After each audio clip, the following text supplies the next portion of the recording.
The Grandest Game by Jennifer Lynn Barnes. Chapter 59. Rohan. Savannah flipped over the first chip. Truth. She reached for a pile of white and gold cards and drew one. Rohan expected her to discard the predetermined question and ask him for details about the mercy, but she didn't, an indication that she was off her game. Instead, Savannah Grayson read the question on the card in an almost bored tone as she placed the chip on the table and slid it across to him. What is your earliest memory? Rohan placed his thumb flat on the center of the chip. My earliest memory. Rohan's voice was unexpectedly low in pitch, even for his own ears. He was a person who kept his memories locked away in a labyrinth for a reason. Already in this game, the past had clawed its way to the surface of his mind twice, and that was two times too many. But needs must. What? But needs must. I don't get what that means. I'm in my mother's arms, Rohan said, detached. She's humming, and then I'm in the water. We're outside. It's pitch black. The water is deep. I can't swim. There wasn't an ounce of emotion in his tone. Detaching further, Rohan considered the origin of the phrase, needs must, the full proverb. Needs must when the devil drives.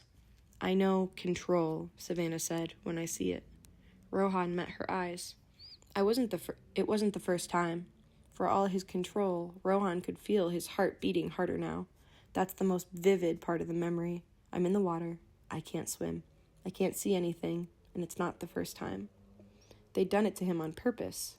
Rohan had no recollection of who they were beyond the woman. The rest of the family, perhaps. Children didn't come to the keeping of the devil's mercy for good reasons. The chip under Rohan's thumb lit up. He cleared his mind and set it down. 5 more to go. He reached for a chip of his own and turned it over. Dare. Rohan drew a black card. The image of the hairbrush stared back at him. He looked up at Savannah, at her braid. Take down your hair. That wasn't strategy. Rohan could admit that, if only to himself. He heard the breath catch in her throat. Is that your dare? Savannah asked. I know control, she told him, when I see it. I dare you. Rohan banished the memory of the water and the dark to let me brush it. He let himself savor the way Savannah took down her hair as her nimble fingers made quick work of the braids on either side of her head. She was efficient. Rohan picked up the brush. There, Savannah said, clipping the word. Done. Brush away. There those walls were. He wondered if any part of her was thinking as he was, or their rather tantalizing fight. I can come up with another dare, Rohan told her, spinning the hairbrush around once in his hand, if you'd like. Savannah gave him a sharp look enough to bisect him. Let's just get this over with. The chip. Rohan leaned forward to lay it on the table in front of her. She took it in her hand, and Rohan registered the way her long, pale hair danced all the way down her back with even the slightest movement. I won't touch you if you don't want me to. Rohan walked toward her, making no effort to mask the sound of his steps. I can come up with another dare. I want, Savannah said, to win. You need to, Rohan corrected silently. The labyrinth beckoned. Do it. Savannah liked giving orders. Rohan counted her breaths and his own, and when he reached 7, for each of them, he brought the brush up and began expertly working out the last remaining knots from the braids. He remembered fisting his hand in her hair, remembered her own painful hold on him. But this was a different beast. Slowly, carefully, gently. This wasn't his first time brushing hair, not even hair as long and thick and soft as hers. The knots were gone soon enough. Rohan's skill set was eclectic. He didn't stop. He went section by section, guiding the brush through her hair and down her back, counting her breaths and his own. 1, 2, 3. Her next intake of breath was a little sharper.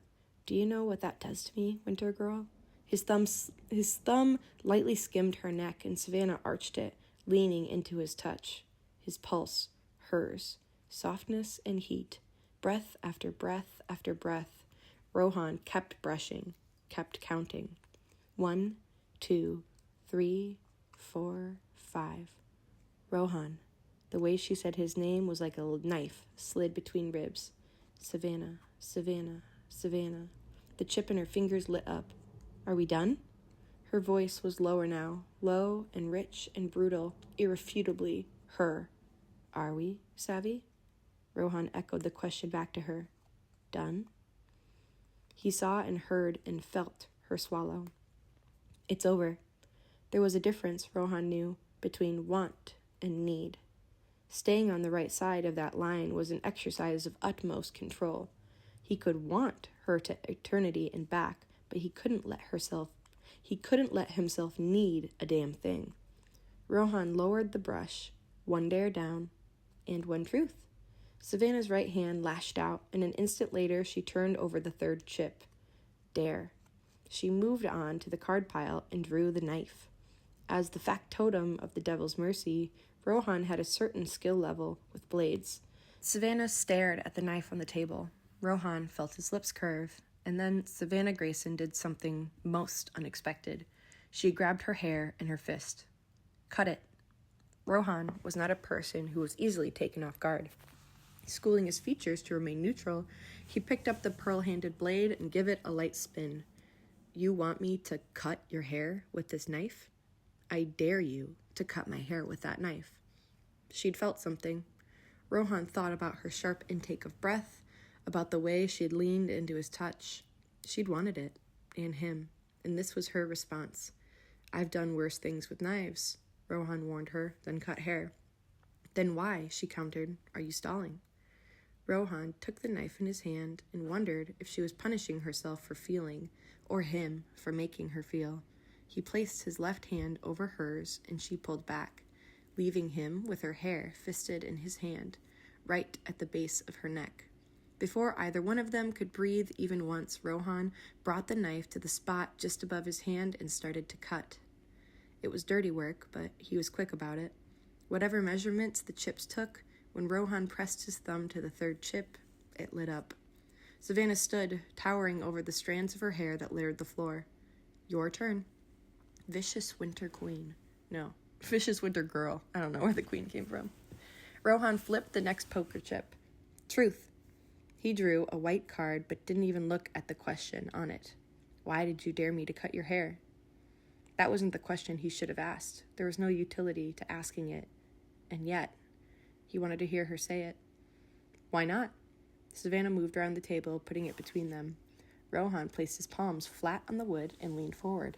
That's not a real answer, Savvy. Put your thumb on the chip. Savannah leaned forward, herself, doing no such thing. My father liked my hair long. Her voice was flat, but he could see tension in the muscles where her arm met her shoulders. And now what he likes or wants or expects no longer matters. Doesn't it?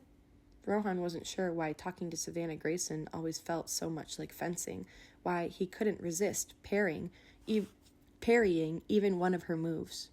You're playing this game for your father, one way or another. He matters very much. Rohan reached forward, took one of the hands she'd placed flat on the table, and turned it over, placing the chip on her palm. After a moment, her jaw clenched, and she placed her thumb on the chip. Tell me the real reason you dared me to cut your hair, Savvy, or explain exactly what you meant when you said that you're doing this for your father. In the silence that followed, one thing became clear. Savannah Grayson would have stared him into an early grave if she could have. I dared you to cut my hair because you don't get to make me feel like that. Savannah waited for the chip to light up. Nothing happened. That was the truth, Savannah said. It should have lit up. Maybe the chip wants you to answer my other question, the one about your father. Savannah's most glacial stare threatened to have the opposite effect on him. You want an explanation, Rohan? Try this one. Money isn't the only thing you get if you win the grandest game. And that caused the chip to light up. Savannah flipped another one. Truth. Who is the mutual acquaintance that you and Jameson Hawthorne share who is fond of French? Her name is Zella, Rohan said, settling his thumb on the chip. She's a duchess, one who, for whatever reason, thinks that she can take something that is mine. That wasn't just a truth, that was the truth of Rohan's life. The mercy was his, and he was the mercy. Without it, he was just a 5-year-old boy drowning in dark water. No one and nothing mattered more. Rohan waited until the chip lit up, then flipped over another one. Dare. He drew a card. There was only one object left on the table, so he was utterly unsurprised when the image of the glass rose stared back at him. What do the rest of the cards hold, then? Rohan sidelined the question and locked a hand around the glass rose. Then he held it out to Savannah. Break it. Excuse me? He leaned over to lightly place the rose down on the table, right in front of her. I see you, Savannah. The real you. The angry you. Rohan let his voice go low and rough. Fire, not ice. He nodded toward the rose. I dare you to break it. I'm not angry. It was a good thing the chip he pressed into her palm wasn't for truth. Scared to let go? Rohan asked her. You don't want to admit how angry you are, he said, his voice low and taunting, because if you do, someone might ask why. There were reasons for him to ask that went beyond wanting, almost needing to know. It was all connected. Why she was here, that anger, her father. What else does the winner of the grandest game receive besides money? I bet, Savannah said, calmly picking up the rose, that no stranger has ever told you to smile. She paused. Perhaps I'm angry because women like me don't get to be angry. Rohan opened his mouth, but before he could say a word, Savannah turned and threw the glass rose as hard as she could. It shattered into pieces. There you are, Savvy, Rohan murmured. I see you. For clarity, the I see you part, he didn't say that part out loud. That was in his thoughts, but you can never tell when it's in his thoughts or not because I'm reading it. You can't see it, the whole thing. Anyways, end of chapter 59.